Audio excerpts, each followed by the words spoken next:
Welcome in to the Old Soul, New Soul Astrology Podcast with Robert Glasscock. Thomas Miller here. Robert, we had a speak pipe question. Somebody was asking about their second Saturn return related to the excellent series that you just did on Saturn in Pisces.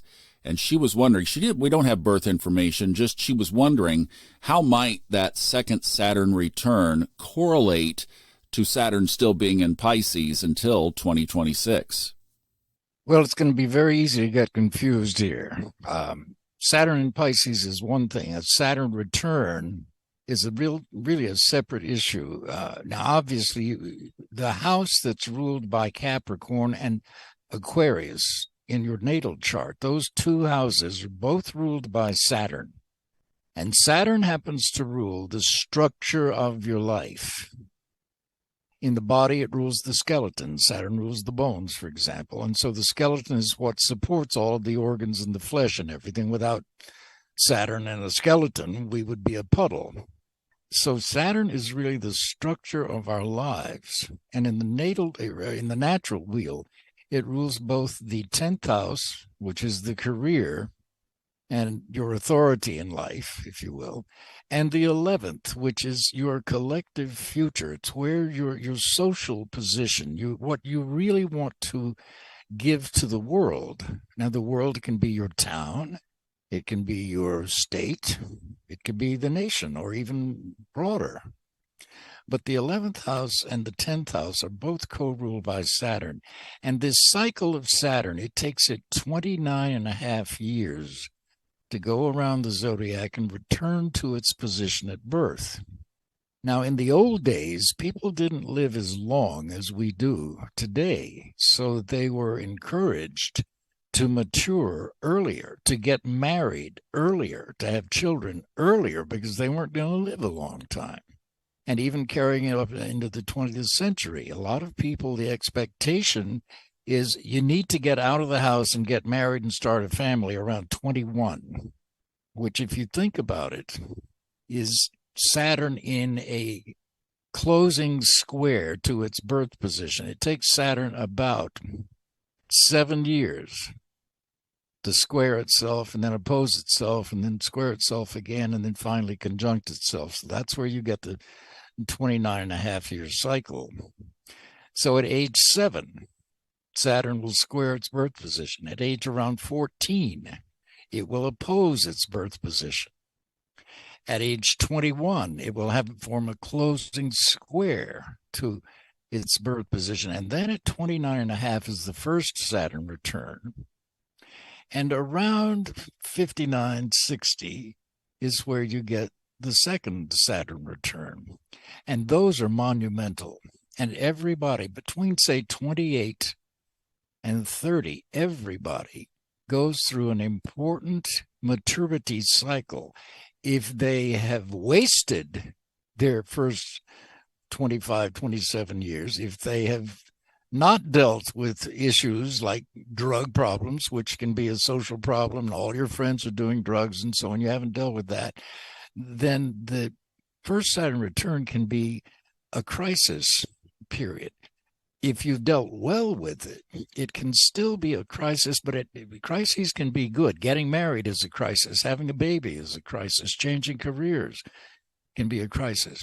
So the second Saturn return, any Saturn return, the first one or the second one, basically gives you, if you're conscious, a chance to realign your entire life based on everything that you've learned and experienced up until then. It's a sort of rebirth, if you will. And it usually does take place in terms of what you do for a living, where you do it, who you live with, who you're married to, what the two of you do together. Obviously, at 60, you're going to be moving into retirement, so-called retirement years, or today, since people are living much longer. Now, at 60, instead of planning on retirement, a lot of people are planning for a second career because they want to keep going. So it gives you a chance, these Saturn returns, to really think about everything that you have done and been doing up until that. What have I learned? What do I want to do now that I'm turning 30? What do I want to do now that I'm turning 60? They're different. We look different. We feel differently. How is our health? This is the structure of our lives. Are there things that we need to pay attention to? Do we need to get more exercise? Do we need to eat better? Do we need to cut out bad habits? So these are the kinds of critical turning points really in a life. And in a marriage, for example, these ages, you hear the 7-year itch. That's where this phrase comes from. You can take the beginning of a marriage and figure at 7 years, that marriage, if it makes it that long, is going to undergo another crisis. Either the two of you will have to reevaluate both of your values and both of your desires to go forward. So it gives you a chance to rebirth the marriage, in other words. So the Saturn return, it gives this implication of rebirthing your entire life. It can be wonderful, especially if you happen to have Capricorn rising or Aquarius rising. In other words, if your life is ruled by Saturn, then these Saturn returns can be wonderful because they help you, in a mature sense, realize what doesn't work for me anymore. I'm going to let go of that. I've done that, been there. Either I accomplished what I wanted to there or I failed at it. But in any case, I'm going to move on and build on what I have learned.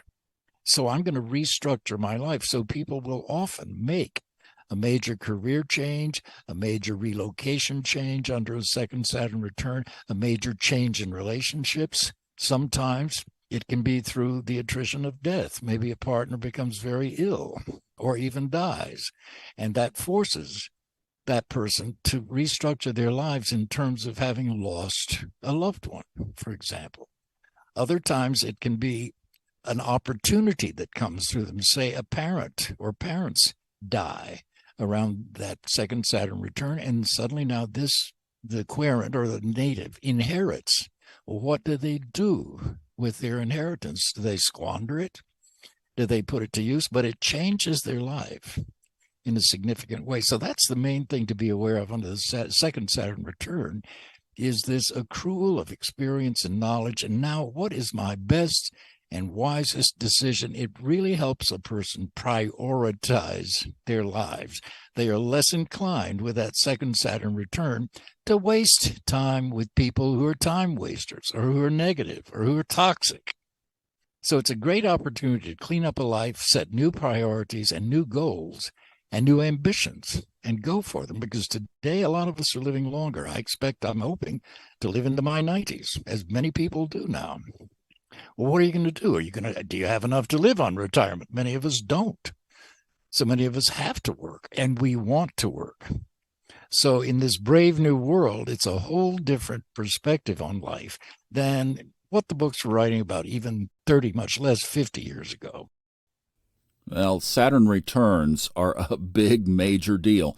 And yet, I've got to say, from my own perspective, my first Saturn return, I was producing a television show, was in a marriage that was the equivalent of oil and water. I was totally asleep from a consciousness perspective, and it just came and went uneventfully. But then, at about age 50, I completely changed everything in my life, as is reflected in the Subconscious Mind Mastery podcast. And when that second Saturn return hit, I had the wonderful opportunity of spending almost 3 years, 3 ski seasons in Aspen. Literally on the last run of the day, I got a download that this time had been for you to rest and to rejuvenate yourself, and now it was time to take this work out to the world. Within 6 weeks, I was gone from Aspen, and within 6 months, this work had begun. So you are listening to this because of that second Saturn return. I think because the work I had done up to the first Saturn return was null and void, that Saturn just shrugged its karmic shoulders and said, we'll catch up with you later. Kicked the can to Chiron, and when the Chiron return hit at age 50, boy, everything shifted. So thank you for the question. Thank you, Robert, for your thoughts, and we will be back on the next episode with more of your questions and continuing our little series of the axis points. So we'll see you again on the Old Soul, New Soul Astrology podcast with Robert Glasscock.